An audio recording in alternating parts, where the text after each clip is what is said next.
It is a great pleasure to address the 10th CII-LAC conclave this morning. This gathering has developed steadily over the last decade and has now become a regular fixture in our bilateral dialogue and in our economic interactions.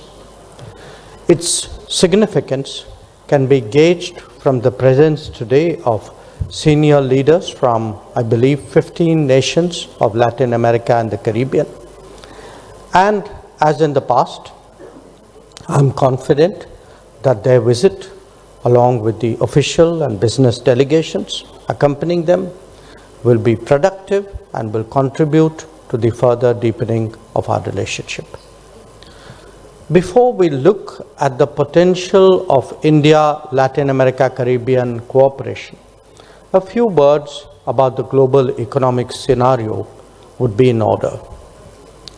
The fact is that we are passing through an uncertain and volatile period where the accumulated stresses of the past and the impending challenges of the future make a very potent combination.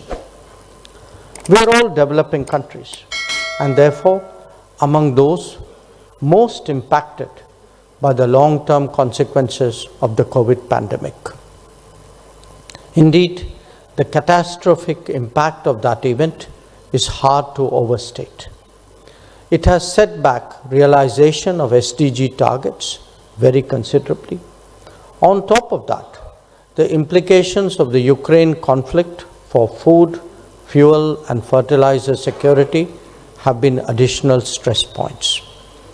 Even otherwise, the global economy was witnessing pressures of unviable debt, deteriorating terms of trade, and hard currency shortages.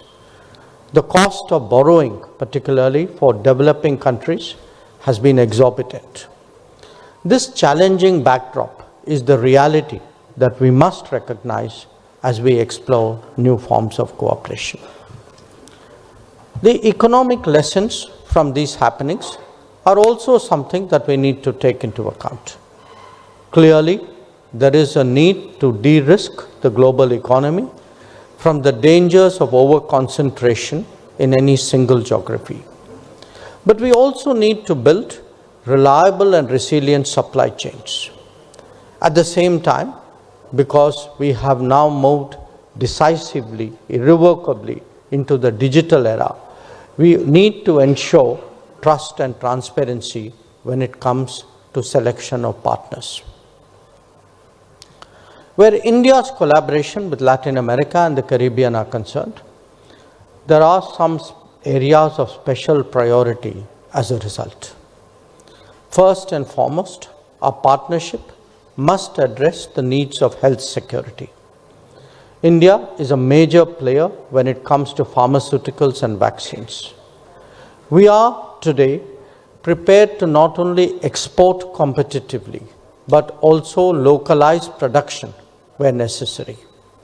Many countries in the region already have positive experiences of our vaccines, of our life-saving drugs, of APIs, and of medical devices.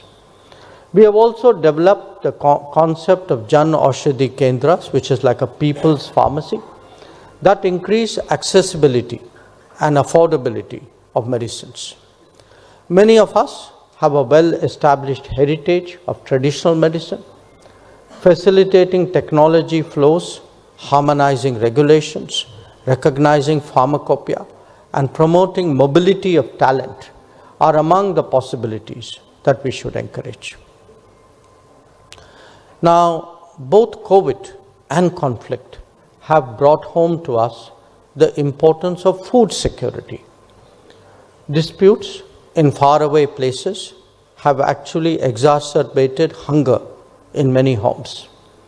And like during the COVID times, we saw little concern on the part of those better off about those who were not. Supply chains have also been impacted by threats to maritime shipping, accidents, or even extreme climate events.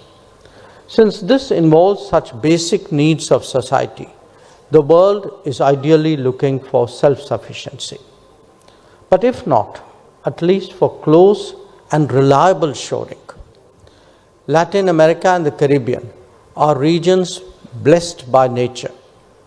They have the ability to serve as a breadbasket, not just for themselves, but for the entire world.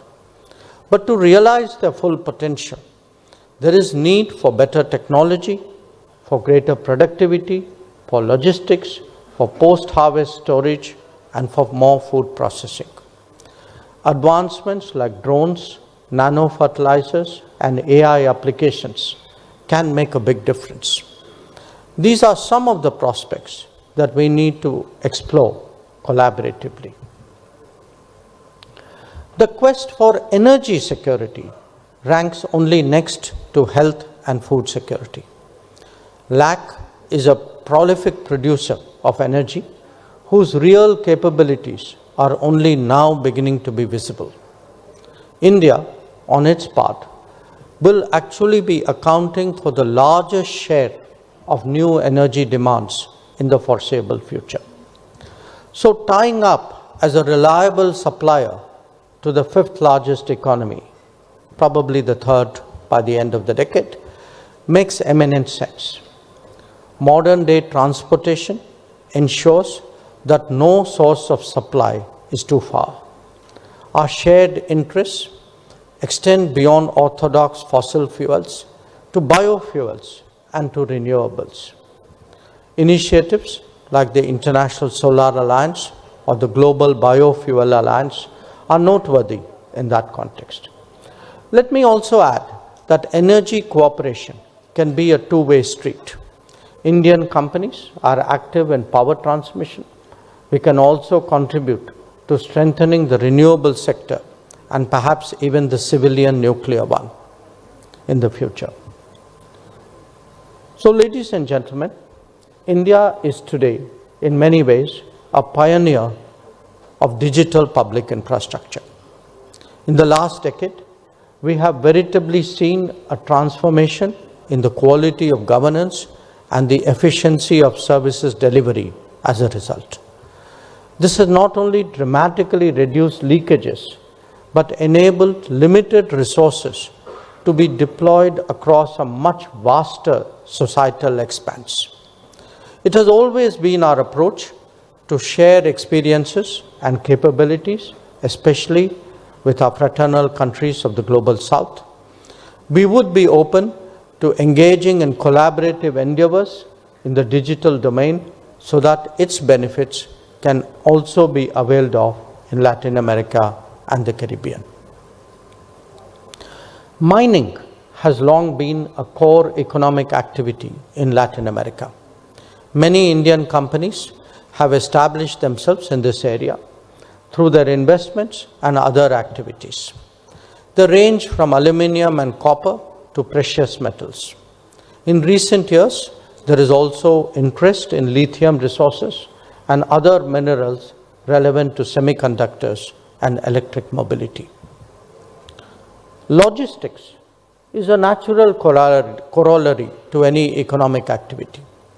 Those of you who would have visited India before this particular occasion need no convincing of our progress in infrastructure.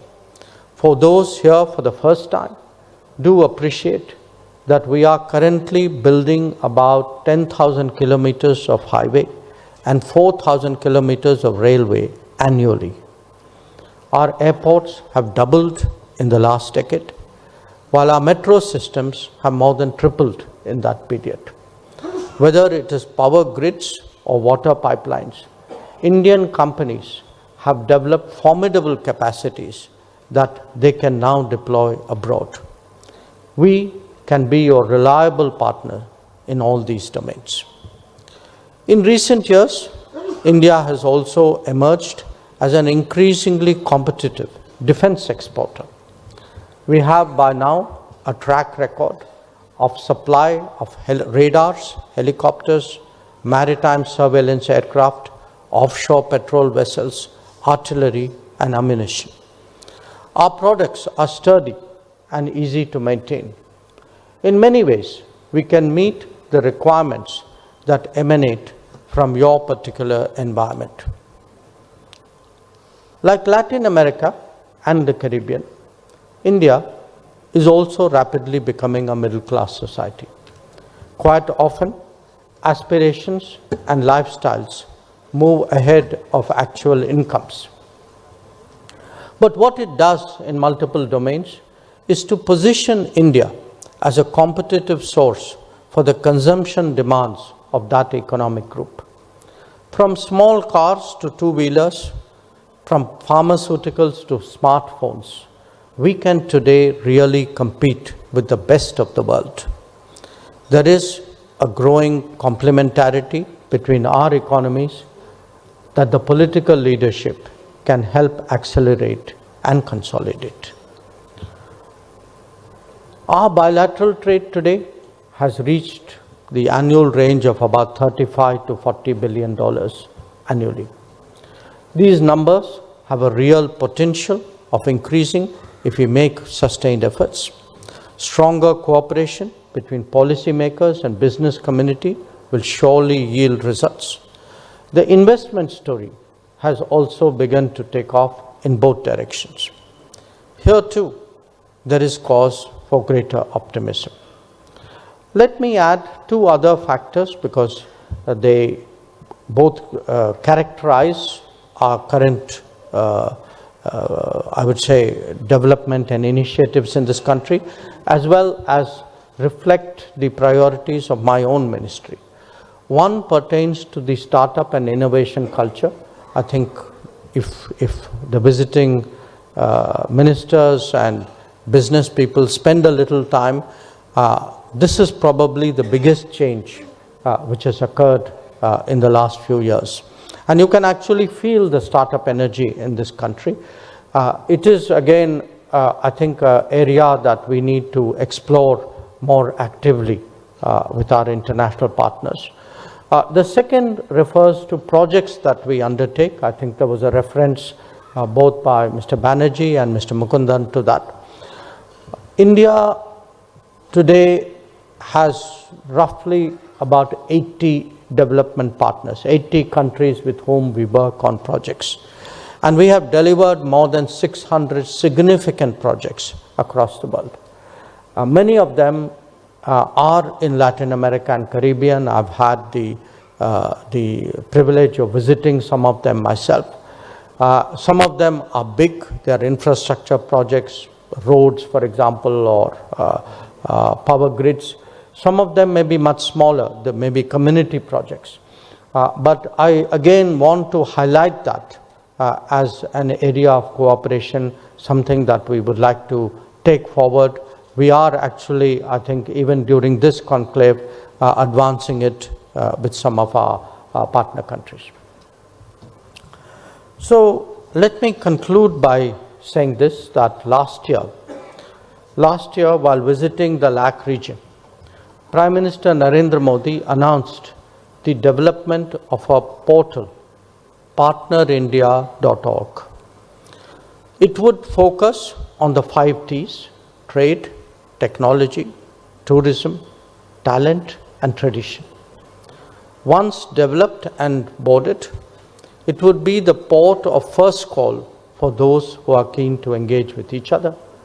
We expect this portal to materialize by the end of the year, and hopefully it would contribute to making this conclave an even smarter deliberation.